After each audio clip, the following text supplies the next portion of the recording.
Hello guys, अगर आप English बोलचाल ग्रामर सीखना चाहते हैं, अगर आप मैट्रिक इंटर बीएस की इंग्लिश पढ़ना चाहते हैं, अगर आप test job interview competitive exams के लिए इंग्लिश सीखना चाहते हैं, आप किसी भी लेवल के स्टूडेंट हैं तो मेरा यूट्यूब चैनल सब्सक्राइब करें। My channel name is enjoy English with sir Tariq. Thanks.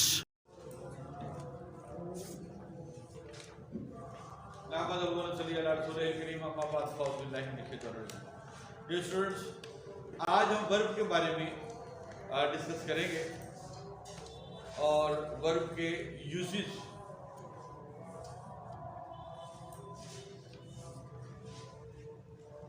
Verb को हम तीन तरीके से इस्तेमाल करते हैं, ठीक है। पहला जो वर्ब का यूज है, उसमें जो वर्ब होता है वो एक ऐसा लफ्ज होता है जिससे किसी एक्शन का पता चल रहा होता है, किसी एक्शन से मुराद आपको तो मिले, किसी हरकत का पता चल रहा है या दूसरे लफ्जों में कोई काम हो रहा है। ठीक हो गया। वर्ब का दूसरा इस्तेमाल जो होता है उसमें एक्शन नहीं होता कोई, आप उसको कह सकते हैं कि ये नॉन एक्शनल वर्ब है, ठीक है। इसमें किसी चीज का होना या ना होना, किसी सब्जेक्ट का होना या ना होने का पता चलता है, ठीक है। इसमें कोई एक्शन नहीं होता, इसमें हरकत नहीं होती, हरकत नहीं है। तीसरी किस्म का वर्ब, वो हमें आप उसको अगर नाम देना चाहें तो पोजेशनल वर्ब का नाम दे सकते हैं। पोजेशनल मलकियत, उससे मलकियत शो होती है, किसी चीज का मालिक होना शो होता है। इन तीनों में से आज हम डिस्कस कर रहे हैं सबसे पहले नॉन एक्शनल वर्ब। नॉन एक्शनल वर्ब में आपको समझने के लिए दो चीजें बड़ी इंपॉर्टेंट हैं। मिसाल के तौर पर अगर एक मैं फिक्रा लिखता हूं कि मैं एक तालिबे इल्म हूं, मैं एक तालिबे इल्म हूं। अब देखिए, इसमें कोई ऐसा लफ्ज नहीं है जो हमें किसी एक्शन का, किसी हरकत का शो कर रहा हो, किसी को काम हो रहा है, ठीक है। तो हम फिर ये तो नहीं कह सकते कि इसमें वर्ब नहीं है, क्योंकि बगैर वर्ब के बगैर तो फिक्रा होता ही नहीं है। तो वर्ब इसमें है, लेकिन इसका वर्ब जो है वो किसी एक्शन के बारे में हमें नहीं बता रहा, किसी हरकत के बारे में नहीं बता रहा, किसी काम के होने या ना होने के बारे में हमें नहीं बता रहा। तो फिर कैसे पता चलेगा कि क्या वर्ब है? उसके लिए हम देखेंगे कि इस टाइप के जो फिक्रे होते हैं उसमें किसी चीज का होने या ना होने का पता चलता है, किसी शख्स के होने या ना होने का, किसी चीज के होने या ना होने का पता चलता है। तो लफ्ज हूं जो है ये हमें किसी वक्त के बारे में बता रहा है कि कोई चीज है, और वो वक्त कौन सा है? मौजूदा वक्त है। आप जमाना कह लें, मौजूदा जमाना शो हो रहा है, जमाना तो इससे शो हो रहा है लेकिन काम इससे शो नहीं हो रहा, ठीक है। इसी तरह अगर आप यहां पर हूं की बजाय था आ जाए, मैं एक तालिबे इल्म था, तो यहां पर जमाना कौन सा शो? यहां पर माजी का जमाना शो हो रहा है। और अगर यहां होगा आ जाए, मैं एक तालिबे इल्म होगा, तो ये जमाना कौन सा? मुस्तकबिल का जमाना शो हो रहा है, मुस्तकबिल का जमाना। अब इस टाइप के फिक्रे जिसमें एक्शन नहीं है, उस टाइप के फिक्रों में हमें उसको इंग्लिश ट्रांसलेट करने के लिए समझना होगा कि फिक्रा ये होता क्या है। मिसाल के तौर पर गौर करेंगे तो उसमें दो चीजें हैं, एक चीज है खबर और एक चीज है जिसके मुतालिक खबर है, ठीक है। खबर क्या है? एक तालिबे इल्म हूं, ये एक खबर है, और खबर को हम कहेंगे प्रेडिकेट। ग्रामेटिकली क्या नाम है इसका, प्रेडिकेट। और खबर किसके मुतालिक है, खबर मैं के मुतालिक है। तो मैं को उर्दू में कहेंगे मुब्तदा और इंग्लिश में से कहते हैं या ग्रामेटिकल नेम इसका है सब्जेक्ट। ठीक है, एक खबर है और दूसरा जिसके मुतालिक खबर है। जिसके मुतालिक खबर है उसे सब्जेक्ट कहेंगे और जो खबर है उसे प्रेडिकेट कहेंगे। अब हमने इसको ट्रांसलेट करना है इंग्लिश में, तो उसके लिए हम क्या देखेंगे कि ये इस टाइप के जो फिक्रे हैं जिनका वर्ब एक्शन में नहीं होता, नॉन एक्शनल सेंटेंस आपको कह सकते हैं, और ग्रामेटिकल नेम जो इनका है वो है nominal sentences. Nominal NOMINAL, nominal sentences.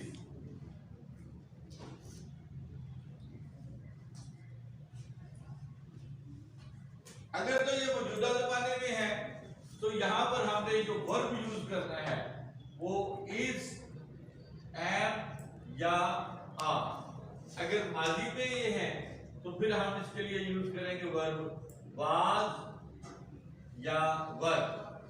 अब आप ये कह सकते हैं कि ये is, am, are, was verb तो हेल्पिंग वर्ब है, बिल्कुल हेल्पिंग वर्ब है, लेकिन ये जब हेल्पिंग वर्ब है जब ये ऐसे वर्ब के साथ आएंगे जो एक्शन शो कर रहा होगा। लेकिन यहाँ पर जो वर्ब एक्शन शो नहीं कर रहा, लिहाजा यहाँ पर ये हेल्पिंग वर्ब नहीं है, बल्कि ये खुद एक वर्ब कहलाएंगे, हेल्पिंग वर्ब नहीं कहलाएंगे। अगर ये मुस्तकबिल में होंगे तो हम विल बी या शैल बी, जैसे कि आपको पता है आई और वी के साथ शैल लगता है, बाकी सबके साथ विल लगता है। तो ये इसके जमाने के एतबार से अब हमने इसको ट्रांसलेट करना है। मैं एक तालिबे इल्म हूं। सबसे पहले क्या करेंगे, इसका सब्जेक्ट और प्रेडिकेट अलग अलग कर लेंगे। प्रेडिकेट खबर है, ये हमारा प्रेडिकेट है, पी से जाहिर करने उर्दू में खबर लिख लें, और मैं हमारा सब्जेक्ट है, उर्दू में मुब्तदा लिख लें, इंग्लिश में सब्जेक्ट लिख लें। तो सबसे पहले हम क्या करेंगे, सब्जेक्ट लिखेंगे। यहाँ पर सब्जेक्ट है मैं को इंग्लिश में लिखते हैं आई। अब प्रेडिकेट आ गया। अब प्रेडिकेट में से सबसे पहले क्या करना है, हमने इसका वर्ब लिखना है। तो उसके लिए देखेंगे कि इसका ज़माना कौन सा है। हूं से पता चल रहा है कि मौजूदा ज़माना है, और यहां हमने बताया था कि अगर ऐसे फिक्रे मौजूदा ज़माने में आएंगे तो इज या एम या आर लगाएंगे। अब इसमें इज लगेगा या एम लगेगा या आर लगेगा, उसको देखने के लिए हम इसका सब्जेक्ट देखेंगे। सब्जेक्ट हमारे पास आई है और आई के साथ हम एम लगाते हैं, आई एम। अब ये समझने के लिए कि इसके साथ इज लगेगा, एम लगेगा, आर लगेगा, उसके लिए हम राइट साइड पर प्रोनाउन का एक चार्ट बनाते हैं। प्रोनाउन में जो पर्सनल प्रोनाउन जो पर्सन को शो करते हैं, और पर्सनल प्रोनाउन में 3 पर्सन होते हैं, बात करने वाला फर्स्ट पर्सन, बात सुनने वाला सेकंड पर्सन, और जिसके बारे में बात की जाए थर्ड पर्सन। तो सपोज मैं बात कर रहा हूं, बात करने वाला मैं हूं, तो मैं भी आई फर्स्ट पर्सन है, ठीक है। और अगर मेरे साथ कोई एक आधा और मिल जाता है या ज्यादा मिल जाते हैं तो ये बन जाएंगे हुई। आई और हुई ये फर्स्ट पर्सन कहलाएंगे। और बात हो रही है यू से, यू एक भी हो सकते हैं, ज्यादा भी हो सकते हैं, तो यू जो है वो सेकंड पर्सन हो जाएगा। और ये दोनों हाजिर होते हैं, मौजूद होते हैं, प्रेजेंट होते हैं। और अगर बात हो रही है किसी लड़के के बारे में, किसी मर्द के बारे में, तो उसको हम कहेंगे ही। किसी लड़की के बारे में हो रही है तो शी। और अगर किसी बेजान के बारे में बात हो रही है तो उसे इट कहेंगे। और अगर ज्यादा मर्दों या औरतों, लड़के या लड़कियों, ज्यादा के बारे में बात हो रही है, तो उसके लिए हम दे का लफ्ज यूज करते हैं, प्रोनाउन दे। आई और वी ये दोनों फर्स्ट पर्सन है, first person. You second person है, और ही, शी, इट, दे ये चारों थर्ड पर्सन कहलाएंगे। थर्ड पर्सन मौजूद नहीं होता। अब आते हैं हम कि इज ए पार, तो आई के साथ एम लगाते हैं, वी के साथ आर लगाते हैं, यू के साथ आर लगाते हैं, ही के साथ इज, शी के साथ इज, इट के साथ इज, और दे के साथ आर लगाते हैं। ठीक हो गया जी। अब हम चलते हैं इधर अपने सेंटेंस की तरफ। सेंटेंस हमने लिखा था, मैं एक तालिबे इल्म हूं। सबसे पहले सब्जेक्ट लगाया, सब्जेक्ट के बाद हमने वर्ब लगाना है। वर्ब आई के एतबार से मौजूदा जमाना था, एम लगा दिया। अब बाकी बच गया, यानी कि यहाँ पर मैं भी लग गया और हो भी लग गया। पीछे हमारे पास है एक तालिबे इल्म, ठीक है। तो वो हम कहा लिखेंगे a student, STUDENT, I am a student। अब आप एक फिक्रा पास्ट करेंगे। मिसाल के तौर पर हम कहते हैं वो एक खिलाड़ी थी,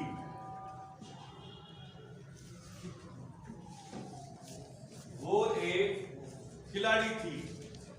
अब यहां भी हमें कोई लफ्ज ऐसा नहीं मिल रहा जिससे कोई हरकत, कोई एक्शन, कोई काम पता चल रहा हो, लिहाजा ये फिक्रा भी नॉन एक्शनल है या नॉमिनल सेंटेंस है, ठीक है। तो इसमें भी जब ये नॉन एक्शनल है तो दो चीजें होंगी इसमें, एक सब्जेक्ट होगा, दूसरा प्रेडिकेट होगा, एक खबर होगी और एक जिसके मुतालिक खबर है मुब्दा। तो खबर क्या है, एक खिलाड़ी थी, ये हमारे पास खबर है। और किसके मुतालिक है, यहाँ वो के मुतालिक है, वो हमारा सब्जेक्ट है। अब ये जो सब्जेक्ट है, यहाँ पर ये सब्जेक्ट लड़की है, औरत है, इसके लिए हम यहाँ ही नहीं शी लिखेंगे। जब हम इसको ट्रांसलेट करते हैं तो कैसे करेंगे, सबसे पहले सब्जेक्ट लिखेंगे शी। अच्छा जी, उसके बाद आपने देखा कि इसका जमाना जो है, इसका वक्त जो है वो पास्ट का है। थी से हमें पता चला गुजरे हुए जमाने की बात है। तो गुजरे हुए जमाने के लिए, पास्ट के लिए हमने माजी के लिए क्या इस्तेमाल करते हैं, वाज या वर इस्तेमाल करते हैं। अब हम ये देखते हैं कि कौन से प्रोनाउन के साथ वाज इस्तेमाल करते हैं, कौन से प्रोनाउन के साथ वर। दोबारा यहाँ पर आएंगे हम, इसमें देखेंगे अगर आप तो आई जब आएगा तो आई के साथ वाज लगेगा, आई वाज। हुई के साथ वर लगता है, हुई वर। और यू के साथ भी वर लगता है, यू वर। और ही के साथ वाज लगेगा, he was, she was, it was. और दे के साथ वर लगता है। अब आते हैं दोबारा अपने सेंटेंस की तरफ। हमारा फिक्रा था वो एक खिलाड़ी थी, सब्जेक्ट हमने लगा लिया शी। अब हमने लगाना है वर्ब। वर्ब पता चल रहा है माजी थी, वाज या वर्ब में से, तो शी के साथ हमने वहां पर अगर आप देखते हैं तो शी के साथ वाज लगाते हैं, तो हम यहां लगा देंगे शी वाज। अब पीछे बच गया वो लग गया, थी लग गया, एक खिलाड़ी। तो खिलाड़ी की स्टूडेंट आपको पता ही है, प्लेयर कहते हैं खिलाड़ी को। She was a player।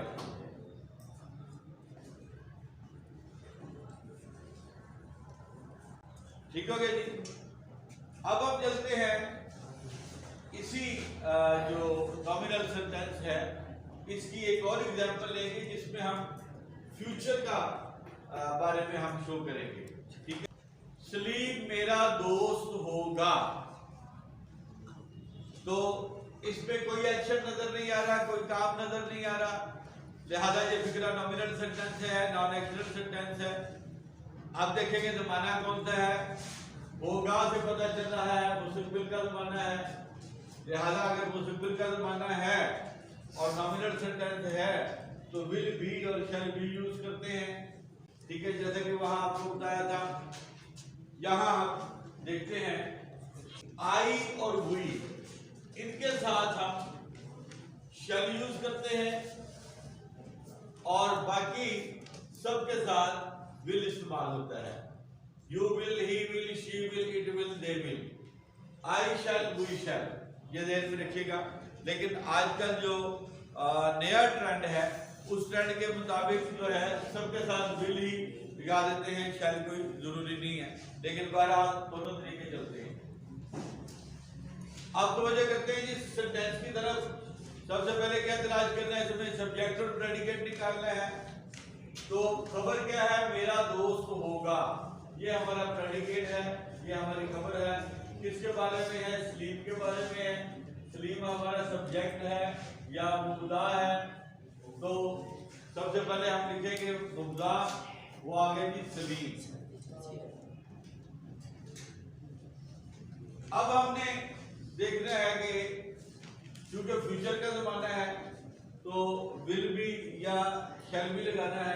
तो यहाँ आपने देखा था कि आई और हुई के साथ शैल लगना, बाकी सबके साथ विल लगना होता है। ठीक है ना। तो सलीम आ गया है, आई हुई में से नहीं है, तो यहाँ पर लग जाएगा will be.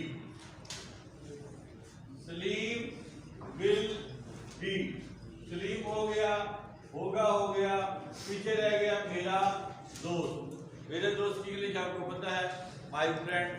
Salim will be my friend.